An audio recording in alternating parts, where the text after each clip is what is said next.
Assalamualaikum warahmatullahi wabarakatuh.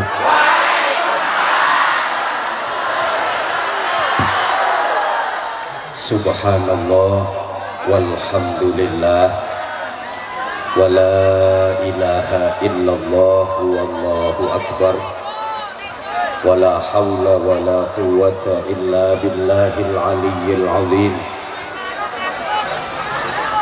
Wa sallallahu wa sallama ala sayyidina wa maulana Muhammadin wa ala alihi wa sahbihi wat tabi'in wa man tabi'ahum bi ihsanin ila yaumiddin. Amma ba'd.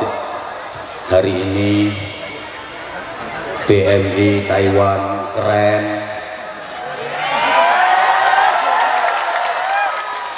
Taiwan penuh syafaat. Taiwan penuh barokah. Gak salah kalau kota ini disebut sebagai kota santri, berarti yang hadir di sini adalah santriwan dan santriwati. Meskipun jujur saya kurang setuju dengan istilah itu. Kalau saya lebih seneng santri putra dan santri putri, karena menurut aturan bahasa Indonesia, wan yang berada di akhir kata itu mempunyai arti yang punya. Disebut hartawan itu artinya yang punya harta. Ilmuwan itu maksudnya yang punya ilmu. Wartawan itu maksudnya yang punya warta. Hartawan itu maksudnya yang punya. Kalau Taiwan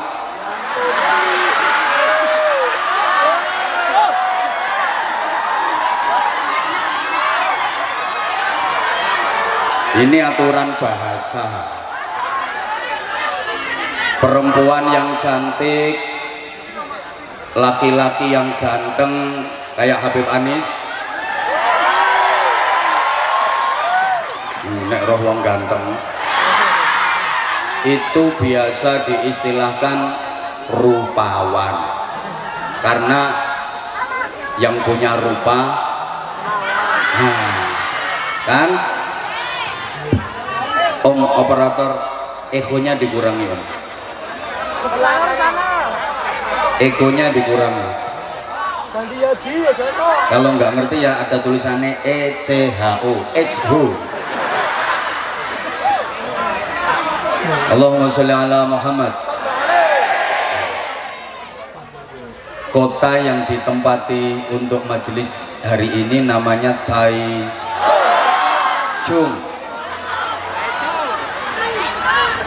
Bener ya? Ya, katanya artinya Chung itu tengah.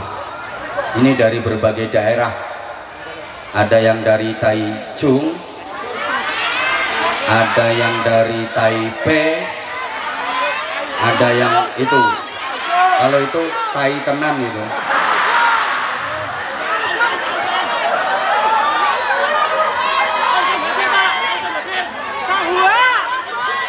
Yang sama-sama kita cintai, kita muliakan, kita hormati, kita harap berkahnya Fadilatul Habib Anis bin Idrus Syahab bersama Umi.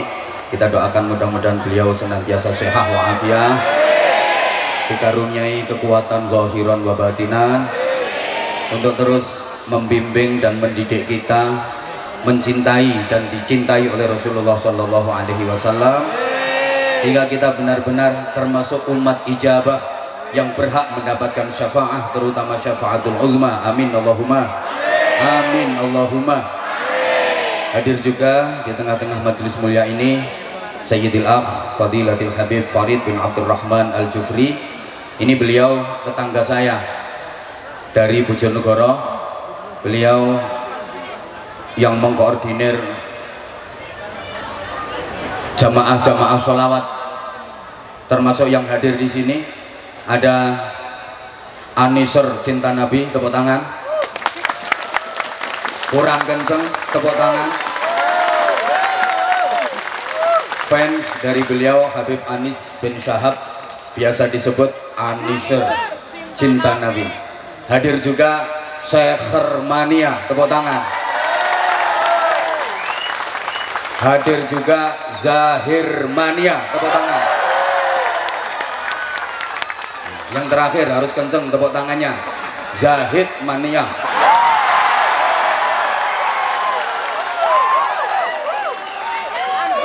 Anza Lovers, Anza Mania, sahabat Anza yang pakai jilbab. Anza maju ke depan, itu sini, ini itu sini. Nah, tak kasih hadiah jilbab lagi. Nah, sini kadung apian loh. Info cap mangga nanti belakangan. Kamu pengen viral kayak Abimano, gak potongan. Ayo sini. Ya udah di bawah saja nggak apa-apa. Oke, pakai mic boleh? Boleh tahu namanya siapa? Halo. Waalaikumsalam warahmatullahi wabarakatuh. Nama saya aslinya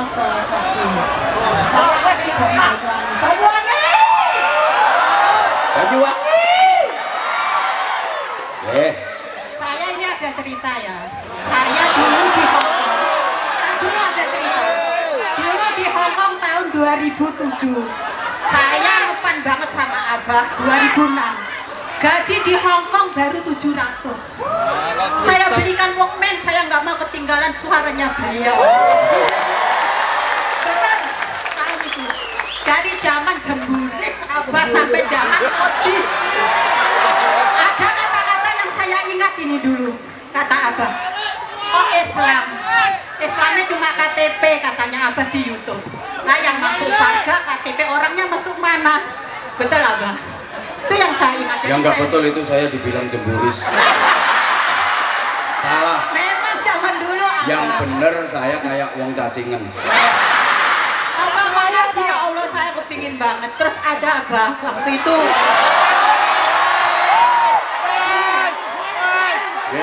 Tahun 2011. Almarhum orang tua saya mau beliau. Karena almarhum orang tua saya sangat dekat sama beliau. Sampai karena main beliau harus antri. Tahun 2012 beliau meninggal pada saya.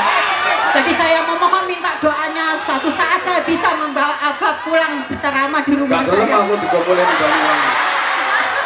Saya mau dibawa pulang. Abah, I love you. I love you too. Kalau I love you ya, kalau aku harus pulang ke rumah kamu enggak lah. Nah ini hadiah untuk penjenengan, nggih. Matur suwun, salam untuk keluarga, nggih. Matur suwun Ibu, nggih. Assalamualaikum, minta maaf saja. Waalaikumsalam warahmatullahi wabarakatuh.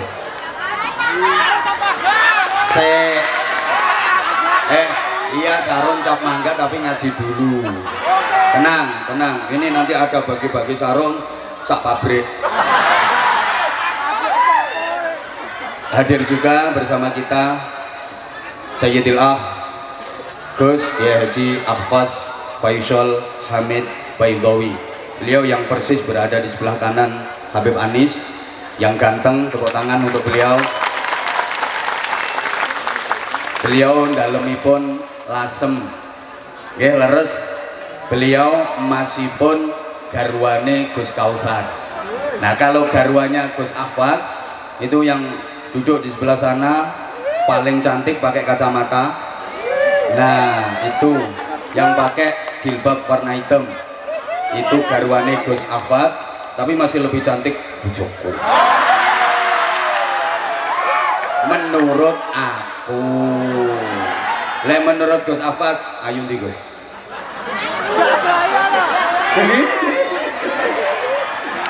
Sama-sama cantik, semuanya cantik. Termasuk yang hadir di sini yang perempuan, cewek-cewek cantik-cantik semua. Bersama kita hadir juga ada Gus Khalil itu dari Pondok Pesantren Abu Darin Bojonegoro. Hari ini full Bojonegoro, keren-keren.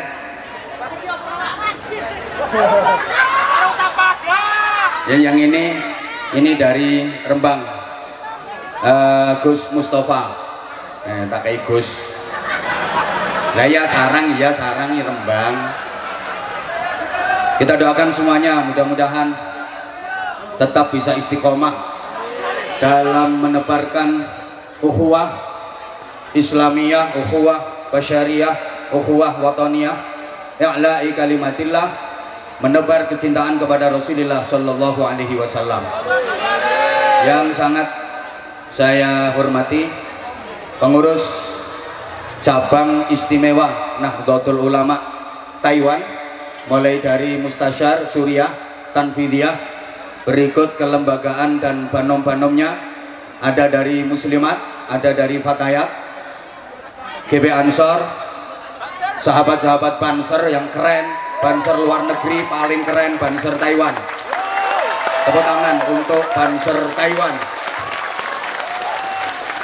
Mulai dulu pertama kali saya menyapa sahabat-sahabat di Taiwan, kalau nggak salah tahun 2000, yang kata ibu tadi saya masih jemburis, 2000 berapa? 14. Itu Banser Taiwan udah luar biasa. Sekarang di 2023 makin luar biasa. Sekali lagi tepuk tangan untuk Banser Taiwan. Seluruh jamaah, terutama yang harus saya sebut di awal dan harus saya dahulukan adalah para sepuh dan sesepuh, karena sepuh itu artinya asapnya ampuh, dongane mandi. Kalau sesepuh itu artinya bisa disesep dan bisa dipuh. Disesep itu ya dihisap, dipuh itu diperes. Maka sesepuh artinya bisa disesep dan bisa dipuh. Tolong pikiranmu aja ngono, pikiran ngono kuwi gak bahaya ta? Gini, sepuh itu artinya asapnya ampuh, doanya mustajabah. Kalau sesepuh memang ilmunya, hikmahnya, berkahnya bisa disesep, bisa diserap, bisa dipuh untuk modal dan bekal kehidupan kita menuju ridha Allah dan syafaat Rasulullah. Maka hati kita nggak boleh putus dengan para sepuh dan para sesepuh, terutama sekali orang tua kandung kita, mertua kita kalau udah punya, dan guru-guru kita. Allahumma sholli ala Muhammad. Kalau ingin hidup kita bahagia, mulia, selamat dunia akhirat, jangan pernah putus dengan orang tua. Pokok nek pengen uripe enak, sa anak turun, pengen selamat, bahagia, mulia dunia akhirat, kudu mulyakno wong tua. Asal kita memuliakan orang tua, dijamin hidup kita barokah, anak keturunan kita berakhlakul karimah. Tapi sebaliknya, siapapun yang tidak berbakti kepada orang tua, meremehkan orang tua, berani sama orang tua, menyakiti orang tua, jangan berharap hidupnya enak, jangan berharap hidupnya berkah. Kenapa? Karena hidup yang enak, bahagia, mulia, selamat dunia akhirat itu syarat mutlaknya harus diridai Allah, harus mendapatkan cinta Allah. Padahal kita tahu ridallah fi ridal walidain, ridha Allah, cinta kasih sayang Allah itu ada pada kedua orang tua kita, termasuk guru-guru kita. Allahumma sholli ala Muhammad. Sehebat-hebatnya anak, kalau nggak dapat ridhonya orang tua, gak mungkin dia dapat ridhonya Allah, gak mungkin dia disayang Allah, gak mungkin dia dicintai Allah. Kalau gak disayang Allah, gak dicintai Allah, gak diridhai Allah, alamat akan menjadi orang yang celaka dunia akhirat. Naudzubillah min, naudzubillah min. Maka pesan saya, meskipun sementara waktu panjenengan semua secara zahir, secara jasad jauh dari orang tua, tapi secara batin, hati harus tetap nyambung kepada orang tua, harus tetap birrul walidain, harus tetap memuliakan orang tua, minimal terus dan terus mendoakan orang tua, insya Allah diberi keberkahan. Saya udah sering sampaikan, selamanya anak nggak mungkin bisa membalas budi orang tua, apalagi membalas jasa. Karena apa? Mbok gak direken no. Nggak ada orang tua, nggak ada kita, betul? Samene akeh ana sing meletek teko watu, ana sing moro-moro gedabuk ceblok teko langit. Nggak ada. Orang tua merawat kita lama. Kita kalaupun nanti merawat orang tua nggak akan lama. Orang tua ngerawat kita itu yang dinanti-nanti, yang ditunggu hidupnya kita, yang diharapkan hidupnya kita. Tapi kita kalaupun nanti merawat orang tua itu cuma nunggu matinya, betul? Orang tua tuh mau gantiin sakit anaknya, tapi anak nggak bakal mau gantiin sakit orang tuanya. Coba yang udah jadi orang tua pasti merasakan, punya anak kecil demam, batuk, pilek, ini orang tua semalaman nggak tidur demi nungguin anak, nangis berdoa kepada Allah, ya Allah biarkan saya yang gantiin sakit anak saya, yang penting anak saya sembuh, betul? Jadi orang tua mau gantiin sakitnya anak, tapi anak nggak mungkin mau gantiin sakitnya orang tua. Coba misalnya sampeyan duwe bapak pikun dan donga nang Gusti Allah, ya Allah Gusti kula mawon sing genteni pikun, yang penting bapak saya sehat, urun boten? Allah karim. Ibu punya anak demam, pilek, irunge buntu, kebunton umbel, diapakno? Sedot, umbel lho dicucuk. Ayo saiki gantian. Bapak sampean pilek, irunge meler, umbelen dilewer. Ini Pak tak dilatane umbelmu, maka sekali lagi itu baru urusan dunia. Selamanya anak nggak mungkin bisa membalas budi orang tua. Kalau orang Jawa bilang senenge wong tua nang anak iku ibarat sak kelopo, senenge anak nang wong tua ibarat sak upo. Sak gede-gedene upo gak bakal iso ngalahno klopo walaupun klopone kecentet. Sak gede-gedene kasih sayang anak ke orang tua gak bakal bisa mengalahkan cinta orang tua ke anak, apalagi ibu. Cinta ibu sepanjang jalan, cinta anak sepanjang galah kedawan kilan.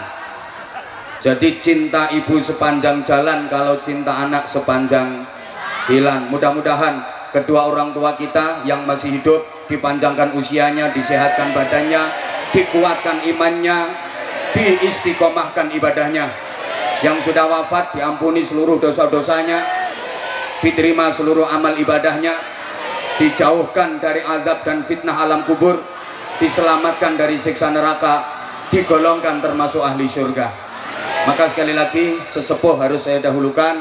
Ini ada sesepuh Gus Ahfaz, ada sesepuh Habib Anis, ada sesepuh Habib Farid, harus saya dahulukan karena kemungkinan besar beliau bertiga yang sesepuh itu akan mendahului saya. Iya kan.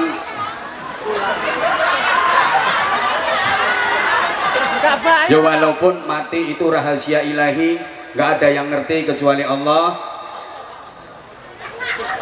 Nggak bahaya. Bisa jadi Gus Ahfaz duluan, saya belakangan, atau sebaliknya saya yang belakangan, Gus Ahfaz duluan. Yang jelas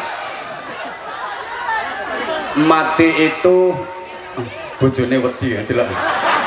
A mysterious problem. Kepastian yang misterius, pasti terjadinya, tapi kita tidak tahu kapan kejadiannya. Kematian bisa datang secara mendadak dan tiba-tiba, bahkan secara tak terduga, menimpa siapa saja, di mana, kapan, dalam kondisi bagaimana. Mati bisa terjadi secara tiba-tiba. Kayak orang yang mati kecelakaan, itu kan kematiannya tak terduga, datang secara tiba-tiba, betul?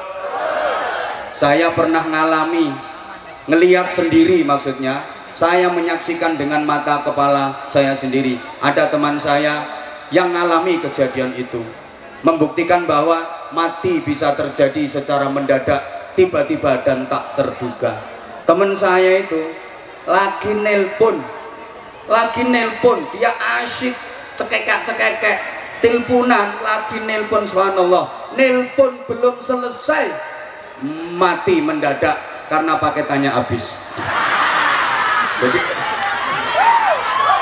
gak kebaya, jadi dia kaget, lah mati, ternyata paketannya habis. Ini kan bukti bahwa kematian itu bisa terjadi secara mendadak, tiba-tiba dan tak terduga. Ada orang mancing di kali, mancing di pinggir kali, dia mancing sambil merokok, kebal kebul, karena dia termasuk ahli hisab. Sambil mancing dia merokok, rokok satu batang dihisap belum habis, jatuh ke kali, mati. Iya rokoknya.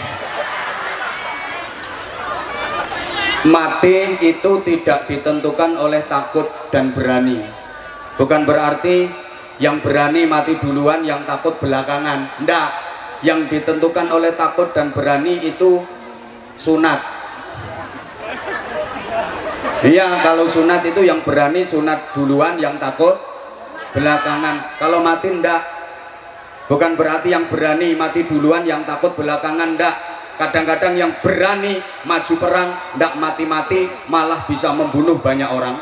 Yang takut wedi ngungsi, mati disian mergo kebom. Coba yang tua sama yang muda matinya duluan yang mana? Enggak mesti. Enggak mesti. Ada enggak cucu mati lebih dulu daripada mbahnya? Nah iya, yang hidupnya hati-hati sama yang hidupnya biayaan, matinya lebih dulu mana? Enggak mesti. Kadang yang biayaan naik motor di jalan raya, itu jalan itu kenceng banget, 180 km per jam, hampir 200 km per jam, weng nyelempit nunggunya teleler truk bis, selamat orang mati. Yang hati-hati naik motor melaku 20 km per jam, moro-moro diambung teleler. Halo, yang udah nikah sama yang masih jomblo, matinya duluan yang mana? Enggak mesti. Maka tadi dihibur sama Habib Anis, Anda jomblo jangan bersedih hati, karena jomblomu bukan karena nggak laku, hanya karena nggak ada yang mau.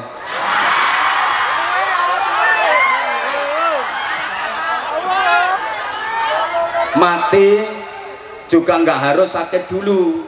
Masyarakat kita itu umumnya kalau mendengar ada berita kematian, pertanyaannya hampir sama, sakit apa dia, kok mati? Seakan-akan mati itu harus sakit dulu, padahal syarat mati nggak harus sakit. Betul? Betul? Orang sehat, seger kewarasan, segar bugar, mati mendadak, ada apa enggak? Kurang semangat. Orang yang sehat, seger waras, mati tiba-tiba, mati mendadak, apakah ada apa enggak? Ada apa enggak? Nah, bisa jadi selama saya ngaji ada yang enggak merhatiin omong-omong dewe, nanti akan mati mendadak.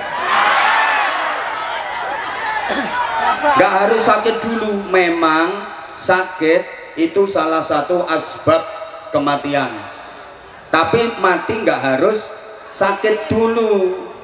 Sakit itu kadang-kadang cara Allah untuk mencintai hambanya, cara Allah untuk menyayangi hambanya. Lo disayang kok dikei loro, ya justru itu dikasih sakit sama Allah agar dia makin dekat kepada Allah.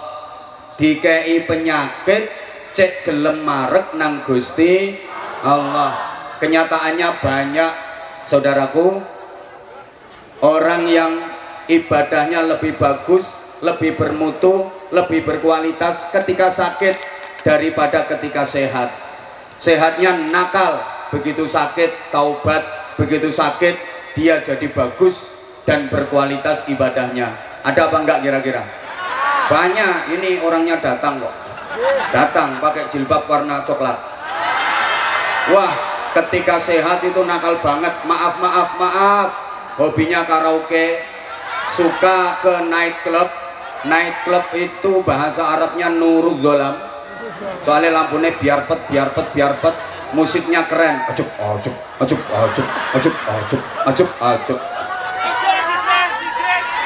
Nah, iki bocahin nokono kuwi. Ketika sehat maaf nakal, begitu sakit dia rajin ke musola, dia rajin ke masjid. Jadi ada orang mau ke masjid, ke musola nunggu gering itu ada. Waktu sehat maaf dia banyak duit tapi bakhil. Ada kotak amal keliling tadi, masya Allah 5 NT, padahal kalungnya gede gelangnya akeh. Ada apa enggak? Ada. Nah itu kudung pink nih, gelangnya kerompyong 5 NT, pelit. Maaf, ketika masih sehat banyak duit pelit, tapi begitu sakit jadi loman, jadi ahli sedekah. Di kampung-kampung itu banyak loh, banyak. Ono wong janji loro selamatan, tapi nek waras gak tahu selamatan. Sampai tonggo-tonggone niteni, kok suwe yo gak gering. Soalnya wis suwe gak ono selamatan. Sorry, ada orang yang waktu sehat nakal, lambene lho ndremimil, misuan, ketemu konco misuh, ketemu wong misuh. Maaf saya nggak berani mencontohkan, mungkin Habib Anis bisa, kalau saya nggak bisa. Gak bahaya. Ada orang itu kalau ketemu temen, ketemu tetangga, ketemu siapa, ini omongannya lo welek, senengane ngilok-ngilokne wong, misuh aku gak kulino. Begitu sakit dia jadi banyak berzikir, dikai loro langsung ya Allah, astagfirullah, Allah, subhanallah, subhanallah, subhanallah. Padahal nek sehat ngilok-ngilok wong, lambene lo lecek. Begitu sakit ya Allah, ya Allah, iki kopi nendi ya Allah, sirahku mumet gak karuan, ceramah lek gak no kopi ne gak iso padang. Allah, Allah, pokoknya begitu sakit dia jadi ahli zikir. Maka oleh Allah dikasih sakit agar dia banyak berzikir, agar dia makin dekat kepada Allah. Ini bentuk cintanya Allah, bentuk kerinduannya Allah. Allah rindu banget sama kita, Allah cinta banget sama kita. Hei manusia, hei BMI Taiwan, Taiwati. Lalu kan yang laki-laki Taiwan, yang perempuan hei BMI Taiwan, Taiwati. Oh enggak, gini, ini kerinduan